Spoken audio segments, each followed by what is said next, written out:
Bom dia, terceiro ano! Hoje é a nossa revisão de ciências relacionado ao primeiro bimestre. Estudar a revisão e também conteúdos da apostila, tá? Vou citar alguns conteúdos que vocês devem estudar no final do vídeo. Vamos lá então? No segundo bimestre, nós tivemos a oportunidade de conhecer um pouquinho sobre vários animais. Onde eles vivem, do que se alimentam, como os animais se locomovem e como são organizados em grupos. Com base em nossas aulas, por que os animais precisam se reproduzir? Então, vocês vão marcar um X na resposta correta. Os animais precisam se reproduzir para que possam nascer bastante filhotes e assim crescer com saúde e viver longos anos? Dessa forma, a existência da espécie é fundamental? O que vocês acham?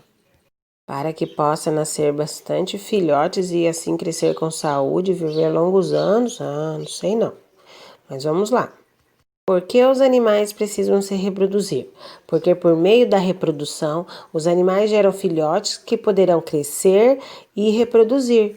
Então, dessa forma, a existência da espécie é garantida. O que vocês acham? Então eu vou dar para vocês 5 segundos. Dá uma pausa no vídeo aqui e responda. E depois a gente volta e você observa se você acertou.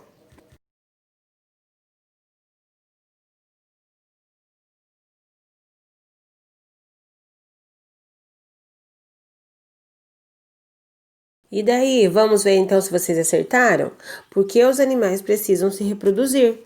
Os animais precisam se reproduzir, pessoal, porque por meio da reprodução, os animais geram filhotes que poderão crescer e reproduzir. Dessa forma, então, por meio da reprodução, a existência da espécie é garantida. Próximo, número 2. Os animais nascem de maneiras diferentes. Por isso são classificados como vivíparos, ovíparos ou ovovivíparos. Atividade A. Os animais cujos filhotes desenvolvem-se dentro do ovo são chamados de... então você já deve saber, né? Aí você tem que colocar um desses três: vivíparos, ovíparos ou ovovivíparos. Letra B. Os animais cujos filhotes desenvolvem-se dentro da barriga da fêmea. Estes são chamados... já que eu vou dar um tempinho para vocês responderem. Letra C. Os animais que produzem ovos que são mantidos dentro do corpo da fêmea são chamados de... uma pausa para vocês responderem, já que nós voltamos. Você tem que apertar a pausa aí, tá? Porque enquanto isso o vídeo vai continuar correndo. Vamos lá então as respostas? Letra A. Os animais cujos filhotes desenvolvem-se dentro do ovo são chamados de ovíparos. Os animais cujos filhotes desenvolvem-se dentro da barriga da fêmea são chamados de vivíparos. Letra C. Os animais que produzem ovos que são mantidos dentro do corpo da fêmea são chamados de ovovivíparos. Olha, vamos falar agora então sobre o ciclo de vida de um sapo. Não reparem se tiver alguns errinhos de digitação, tá, pessoal? Porque para passar de um computador para o outro dá sempre algum errinho, tá? Mas ainda assim dá para entender. Bom, nós aprendemos sobre o desenvolvimento dos animais também. Então agora nós vamos falar do ciclo de vida de um sapo, do desenvolvimento de um sapo.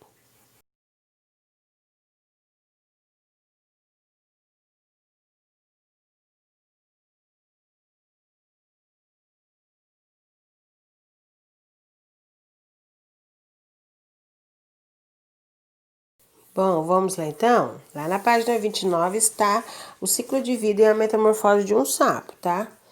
Vamos lá. De acordo com o que estudamos, vocês vão enumerar de 1 a 5 as fases do ciclo de vida de um sapo. Estão vendo lá que a tia Cris já enumerou o número 1. Então, começa ali. Os ovos são depositados na água. Vou dar uma pausa e vocês vão ler e continuar, tá bom?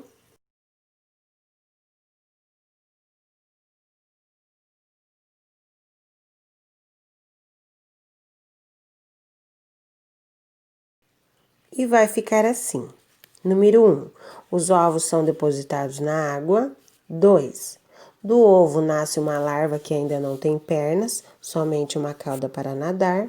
3. Depois de algum tempo, surgem as primeiras pernas traseiras do futuro sapinho. Repararam então? Primeiro nascem as pernas traseiras. 4. Depois as pernas dianteiras. A cauda está menor, mas ainda está presente. E 5. Na fase adulta já não existe cauda e as pernas estão bem desenvolvidas. O sapo já pode explorar ambientes terrestres. Viram como não é difícil? Atividade 4. Agora nós vamos completar corretamente as frases sobre os hábitos alimentares dos animais. Eu acho que vocês lembram do que os animais se alimentam, não é, pessoal? Então vamos lá. Vocês lembram do que os animais herbívoros se alimentam? Letra B. Animais frugívoros alimentam-se principalmente de... Olha, estou falando frugívoros. Vamos ver se vocês lembram. Letra C. Animais carnívoros alimentam-se de... Espero que vocês lembrem também. Letrinha D. Os animais onívoros se alimentam de duas coisas. Espero que vocês lembrem quais são essas duas coisas. Tanto de um quanto de outro. E os animais detritívoros? Vocês lembram do que eles se alimentam? Essa letrinha aí é só vocês cortarem, tá? Porque ela está aí de enxerida.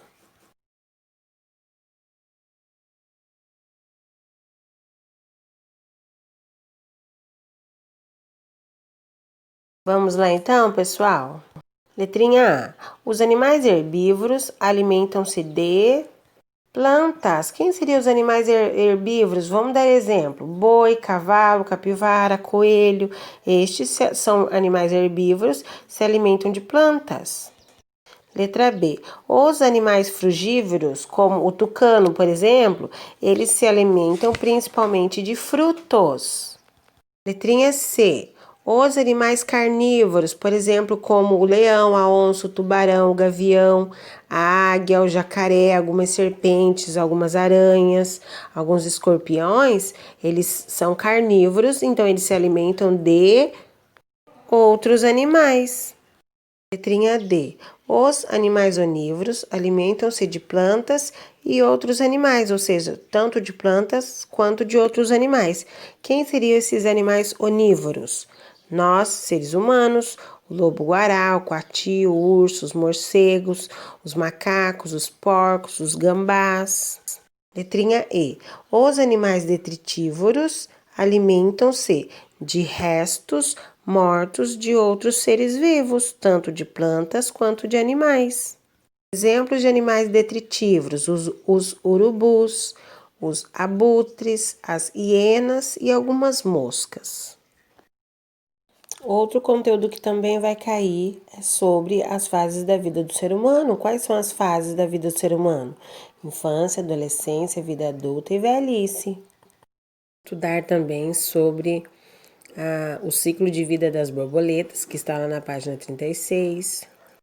Então, a fase da metamorfose das borboletas fica assim.